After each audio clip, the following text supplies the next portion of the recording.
What's up guys? Magandang umaga sa inyo. Si-share ko lang tong gagawin ko ngayong umagang to. Importanteng lakad to dahil ano to is yung pangkalusugan to Kwento ko, share ko lang sa iyo kung anong nangyari sa akin. At mayroon akong mga tips. Kwento ko lang, pero may matutunan rin kayo. Ganito kasi yan. Few months ago, na-experience ko yung lower back discomfort. Sabihin na nating lower back pain.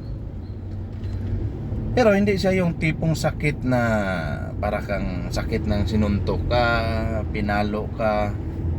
Ito talaga yung tong literal na discomfort Talagang hindi ka makatulog. Kung uupo ka, yung ano ba yung from dito sa bewang hanggang sa tuhod, merong something na hassle. So after 3 nights na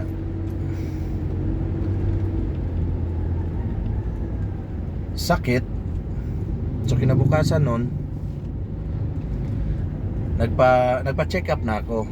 Ito guys, advantage talaga kung mayroon kang health insurance, kasi hindi mo na kailangan mag-cash out. Yung nga lang may monthly ka, pero iba kasi yung tigi-tigi kaysa buuhan sa biglaan, di ba? Halimbawa, in almost a year, magkano na contribute mo, magkano nang let's say na bayad mo in monthly basis. Tapos kailangan mo mangyari na hospitalize ka, so may bill ka ng let's say 80,000, so covered ng insurance yun. So balik tayo sa sitwasyon ko. Nagpa-MRI ako, so gamit ko yung card kasi pati doktor. So na after ko nagpa-MRI, so makita na doon na yung tinatawag na nag-dehydrate yung disc ko. Ito sa mga ba yun? Kung hindi ako nagkakamay, lumbar 4 yun, tsaka 5 yata. So dito talagang, kasi ito yung main ng mga natin daw sabi ng doktor, yung mga vein, yun, yung mga nerve, yun. Kaya syempre na-dehydrate siya. Kumbaga sa sasakyan wala siyang grasa. So ang worst na mangyayari doon pag di naagapan, siyempre yun na yun, yung buto sa buto na lang, yung magkikiskisan yung disco, nawala ng lubricants. Di ba? So ngayon guys, so ang nangyari doon, inendorso ako ng doktor ko na magpa-therapy. Insurance din, kalain nyo per session 4,400, 3 times a week ako nung first month. Imagine, so magkano yun? 12,900, 13,000 for just for Santo guys, traffic. So tiisin na natin, tatapusin tayo. Sorry guys, ako sa traffic kasi ginagawa kasi itong daan dito, kita nyo may hukay kasi may drainage, kaya parang bigayan.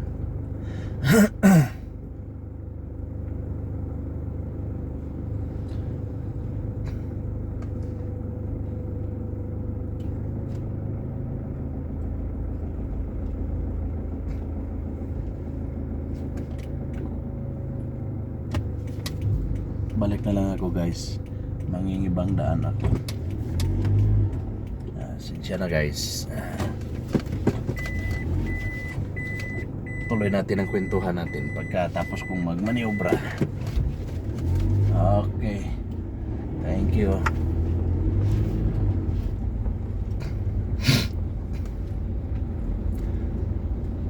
Dali guys. So yun. Nangyari nun. So ni-recommend ako for therapy. So yun, sinasabi ko sa'yo, 4,400 per session. Imagine, kung wala kang insurance. Covered ang insurance yun. Kasi recommended by the doctor. So yung doctor na under insurance din, so tinawagan yung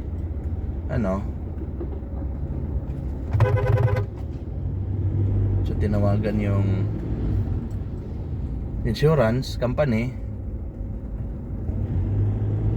So nag-approve. Ayun, nag-start yung session ko. So 3 times a week, imagine 13,000 more or less isang linggo kung wala kang insurance. Diyos ko, hindi naman tayo ganun kayaman.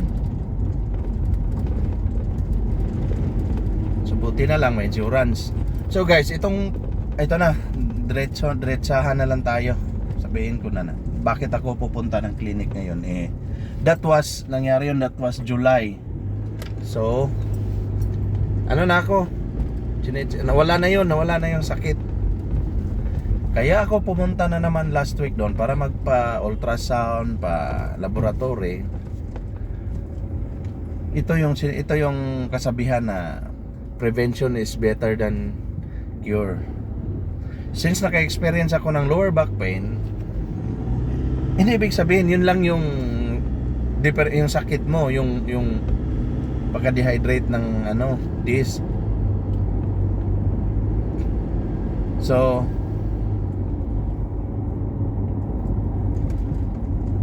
pumunta ako dahil naninigurado ako na baka yung kinatatakutan ko yung kidney, di ba? Kidney trouble. So ayun, nag-undergo ako. Sabi ng doktor, bakit may mga simptomas ka ba? Sabi ko, wala naman, dok. Gusto ko lang manigurado. Voluntary akong magpapa-check up kasi naka-experience ako ng lower back pain, but it found out na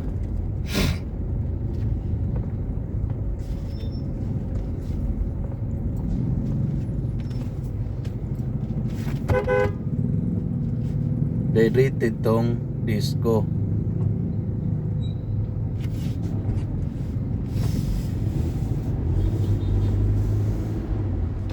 So sabi ng doktor, okay na, dapat guys, yearly kayong magpapa-check up. Dapat yearly. Sabi niya, pagka birthday mo,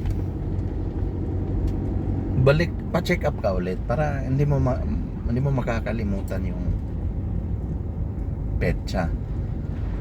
Dapat regular ka nang magpapa-check up. Sabi ko, oo. Mahirap kasi guys yung kidney pag nagka-trouble ka. So ayun, papunta tayo.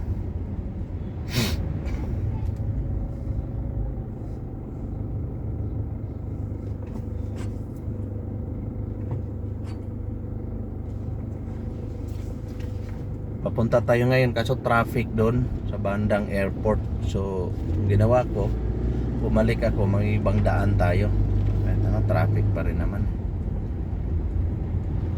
So ayun guys, importante may health insurance ka para makapunta ka sa doktor na cover ng insurance.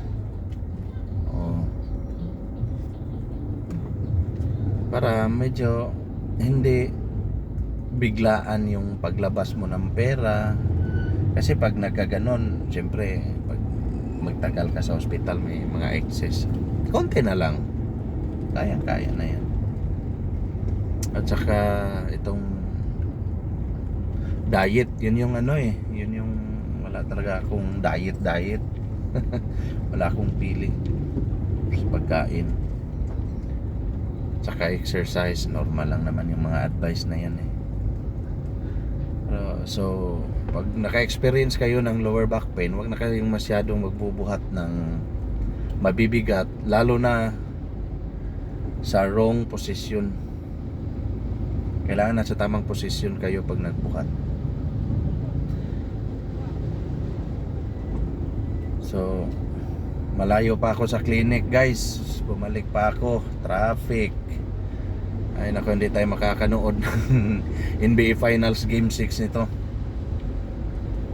Well, sige na lang. Importante unahin natin. So ayan, magdadrive pa ako. So stay put muna kayo dyan kasi malayong malayo pa ako. Dali.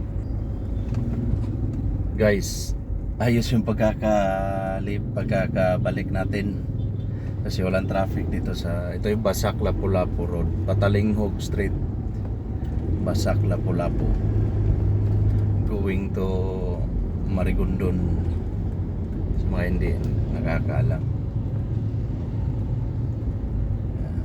We're still siguro mga 15 minutes away pa rin tayo sa clinic. Madali lang sana kung walang traffic. So, kaso ayan, parang traffic normal na yun eh. Ito guys, share ko rin sa inyo. Siyempre pag nasa therapy ka, hindi ibig sabihin nun ano ka lang, puro ka lang ano ng PT. May fitness din. So para ka rin nag-workout. Pero ito masasabi ko sa inyo guys, pag nag-workout kayo, nag-fitness kayo na may PT, kahit simplihang ano lang, PC lang yon, dumbbell lang, pag may PT kasama, grabe yung tama pag sinabi niyang develop natin yung ano mo sir, yung upper body mo talagang tatama talaga sa eksaktong parte ng katawan mo na i-develop pag may PT ka, kasi alam nila yan eh. Hindi yung nag-workout lang na buhat lang ng buhat na mabigat, yung pala imbis na titirahin eh yung balikat, yung lumalaki, yung dibdib, yung braso. So pag may PT, grabe guys, simple lang, talagang tumatama. Eh siyempre memoryado nila yung mga muscles eh. O ganon.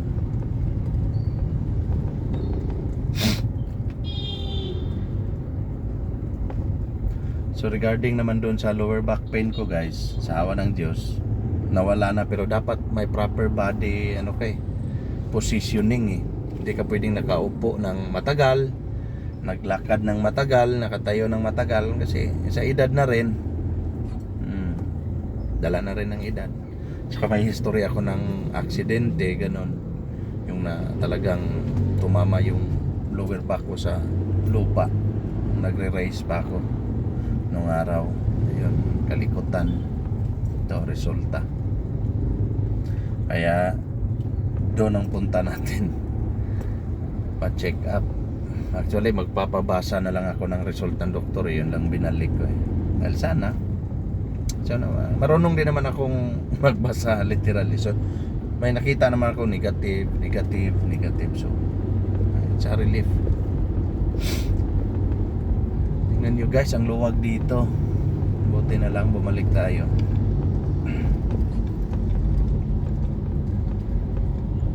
So pakita ko sa inyo kung ano yung Mayo Clinic. At the same time hotel din yan. Hotel din yan. Kaso siyempre pandemic, yung hotel nagsara. Buti na lang yung clinic andun pa rin. So nagkataon na nagterapi ako doon. Wala masyadong pasyente, pero 2-3 lang kami sa hapon. Kaya nakabuelo tayo ng todo therapy tayo. So pakita ko na lang sa inyo kung anong itsura ng clinic. Hindi niyo akalaing clinic yun, kasi nagbiyahe pa tayo. So balikan ko na lang muna.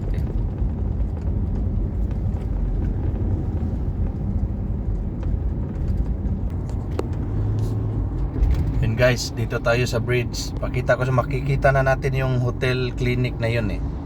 Ayun. Ayun siya, yung parang twin tower na dikit. Ito yung itsura ng Marcelo Fernan Bridge. Ayan, nag-build up na yung traffic doon. So pasensya lang. Ayan, mga bagong hindi pa na-operate dahil sa pandemic. Waterworld. Ayan, build up na. So antay na tayo ng ano natin, kumbaga wait for your turn. Ayan,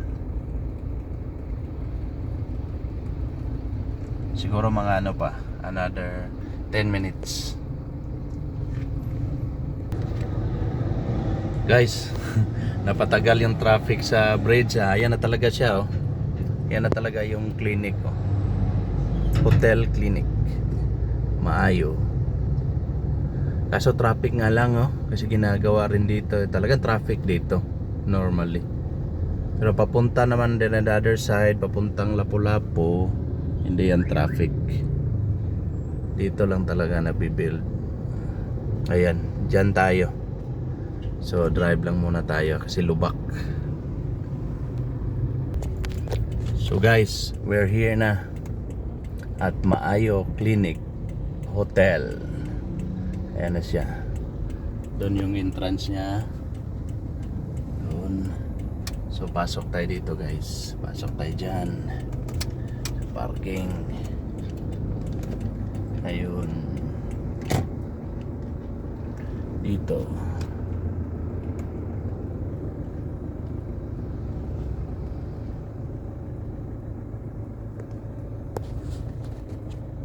Yun. Bossing, good mo, mayong adlaw. Check up. Ano lang? Thank you.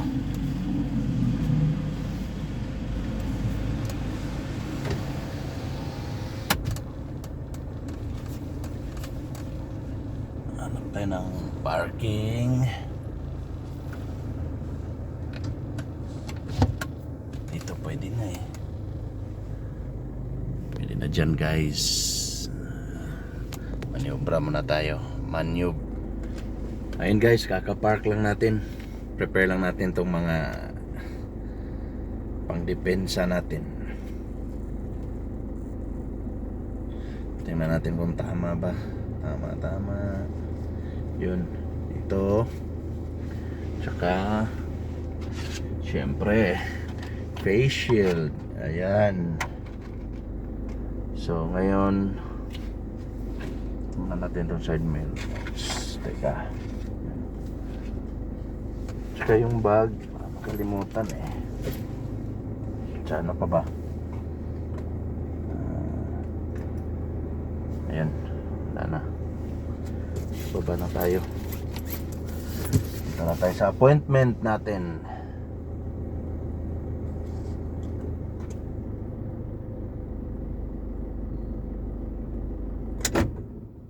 Pero guys, daan muna tayo doon sa ano, mag-check muna sila ng temperature, ganun.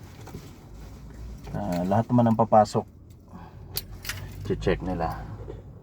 So, stay tuned. So, ayan guys. Maayong buntag, boss. So, check up muna tayo doon bago pumasok. So, bago tayo pumasok sa clinic, check muna yung temperature natin at mga konting katanungan, mga tanong. Maayong buntag. Okay.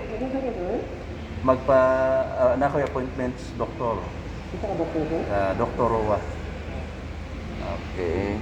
Bangka Lapu-Lapu akong address. Yan. So, wag muna natin siyang istorbohin. And guys, Maayo Clinic.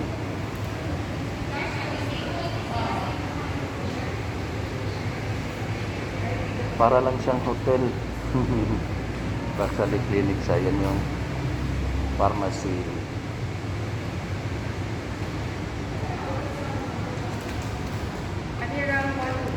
Yeah. Yap muna tayo. Yap.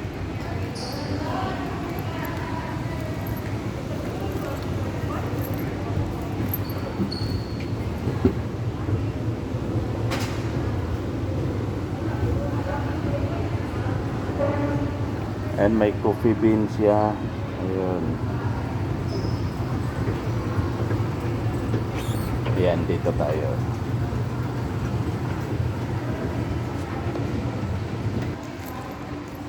So yun guys, para lang siyang typical na hotel.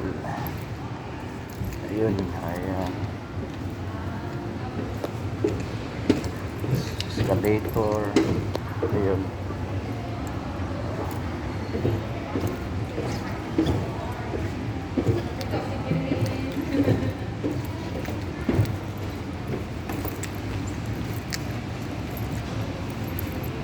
Guapa. Guba yapon. Ayan. Asa?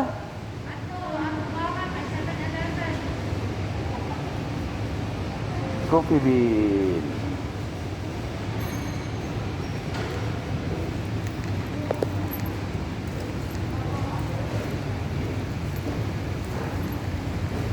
So, pa-register muna tayo.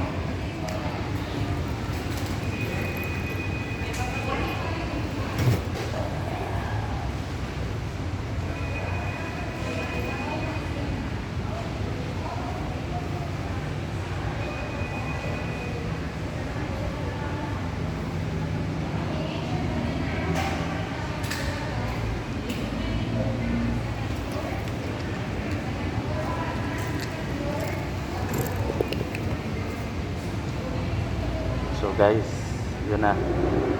So huwag niyong kalimutang mag-subscribe. Thank you sa Alex Pangan Jr. channel.